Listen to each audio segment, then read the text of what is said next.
A Song of Ice and Fire is a legendary book series that will one day enter the literary canon in the same way that Lord of the Rings did. It is a landmark work of fiction, some of the best ever written, pushing fantasy as a genre and just books in general to a whole new level of brilliance. The same cannot be said about Game of Thrones. I mean, don't get me wrong, the first season of Game of Thrones was excellent, and then the seasons after that were also very good. With each consecutive season, Game of Thrones became a little less good, but because it started out on such a high level, we didn't really notice until The Drop. The Drop is the incredibly sharp decline in the quality of the show, and it happened just as it passed the books in material to adapt. They're continuing the story beyond the point at which the books are, because not all books are out yet. Though I have heard that at least the first draft of The Winds of Winter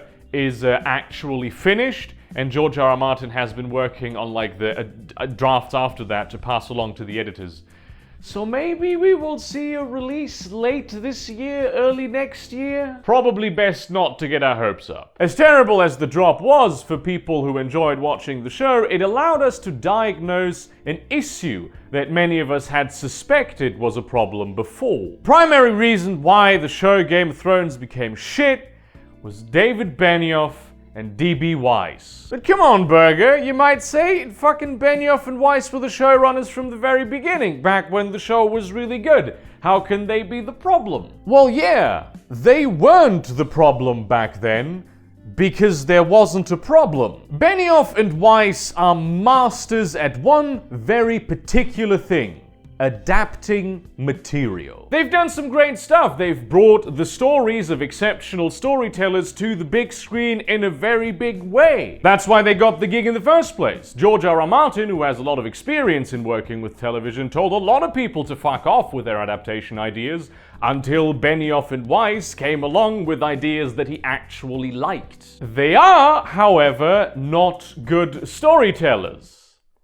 Like at all. If you look at their completely original, non-adapted works, they're pretty shit. And so it's unsurprising that the first season of Game of Thrones was the best, because it was the most accurate to the book. But starting already with the second season, Benioff and Weiss slowly began doing their own thing. They made alterations to characters and storylines, and they took increasing liberties. They engaged in a lot of fan service. They killed characters that weren't supposed to be killed. They made new characters that really had no purpose in the story. And all of that had a ripple effect. And when eventually they reached the point where they had surpassed the books in how far the story was along, and the idea was to make a different ending for the show than the books, because obviously you wouldn't want to spoil the books, which are so legendary and have existed for a long time, they had the opportunity to essentially create their own fan fiction ending, which probably more people will see than will actually read the real ending at the end of the day. And they blew it! Because they suck at storytelling. That's why the end of Game of Thrones is such an interstellar disappointment. It sucks donkey balls. See the clever foreshadowing I did there? Game of Thrones not only just took a work of fiction that was known only to fantasy fans as the big blockbuster thing that it is, to the mainstream attention that it deserved, it also made fantasy cool in the mainstream. That's a feat. Regular normie people now actually read fantasy books, and they watch fantasy films, and they like fantasy stuff now. Fantasy is no longer in the genre ghetto. Parts of it still are, obviously, but a lot of it has gone legit. The same cannot be said about science fiction. Though science fiction started its journey out of the genre ghetto long before fantasy did, it hasn't had a Game of Thrones. It has had a Star Wars, which is Star Wars, but many people question if Star Wars can even really be classified as science fiction.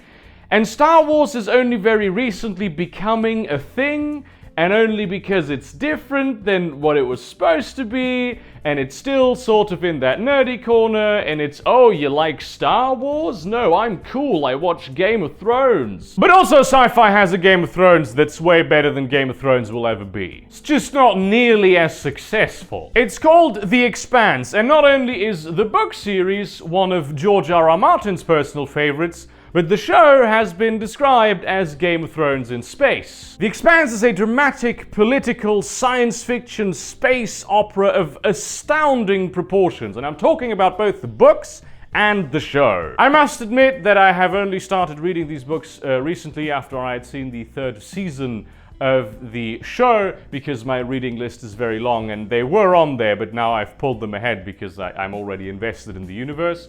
And when I was at the first book, something struck me that creates a stark contrast to Game of Thrones. Leviathan Wakes, Book 1 of The Expanse, is very different from Season 1 of the show, The Expanse. By which I mean it's got the same characters, it's got the same major plot points, it's got the same universe, but it's told differently. Characters face different problems, they express themselves differently, and are sometimes even slightly altered. My very favorite example of this is in the 1st season, when the main characters are trying to pass through an area patrolled by Martian warships undetected. The reason for this being that their ship, though disguised as a gas freighter, is actually a stolen Martian ship. Legitimate salvage, I should say. Thing is, the Martians hail them and go, "Hey boys, just routine inspection, match speed, and prepare to be boarded." Thing is, if they were boarded by the Martians, or if the Martians even come into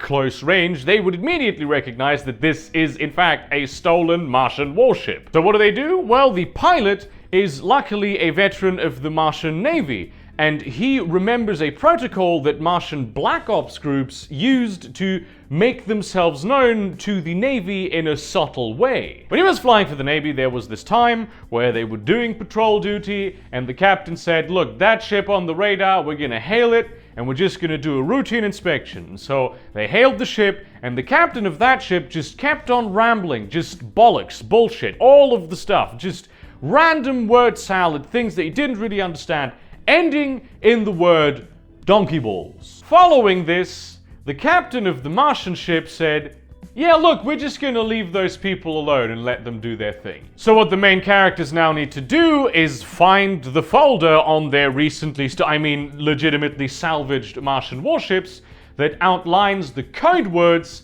by which they can identify themselves as a Martian Black Ops vessel, which they are not, to the Martian Navy vessel that is trying to board them. It's a big crisis, it creates good tension, it reveals a lot of interesting character aspects, it's just really well pulled off. And the whole thing just doesn't happen in the book. It fits the story perfectly, but it does not happen in the book. Unlike Game of Thrones, The Expanse is not a fully faithful adaptation to the books of The Expanse, which now I actually am beginning to see more and more why they didn't call the show A Song of Ice and Fire, but why they called it Game of Thrones, because it does get very confusing when you talk about it. It does handle all the major plot points, it has the same characters, though some are altered, some are combined, shuffled around. This, especially in Season 3, they do a lot of this. But it stands as a story on its own, sometimes not even spoiling parts of the books, so they are even more exciting to read. And unlike Game of Thrones, which the more it moves away from the books, the more it sucks,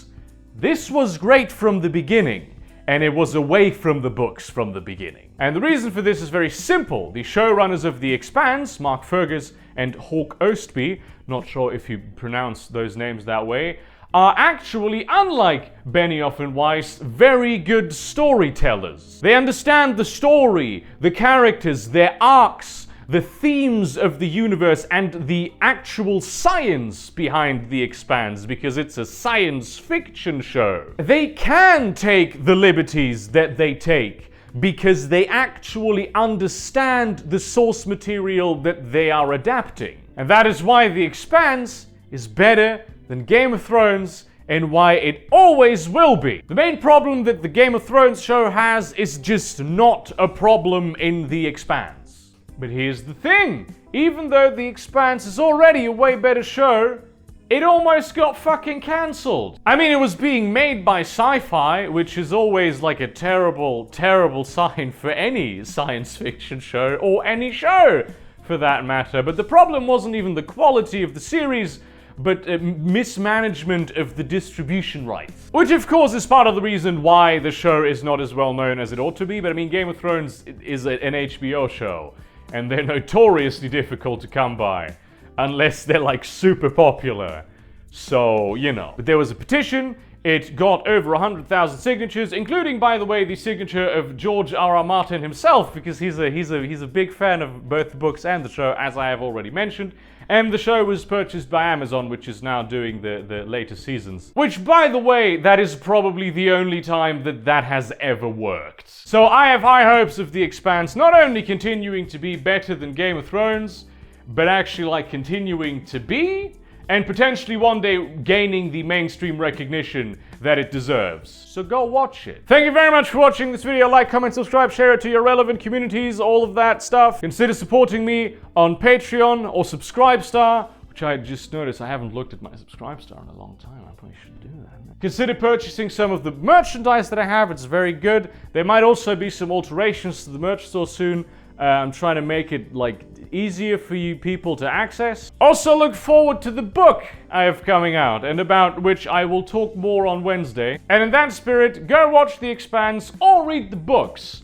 They're also very good. I'm getting to the point where I'm reading the third book right now, and then it's gonna be past the show. And I'm really looking forward to what happens, because like the major paradigm shift and great story stuff, and just very excited. I just don't have a lot of time to read. I just fucking need to clear up my schedule more. And see you around, cunts.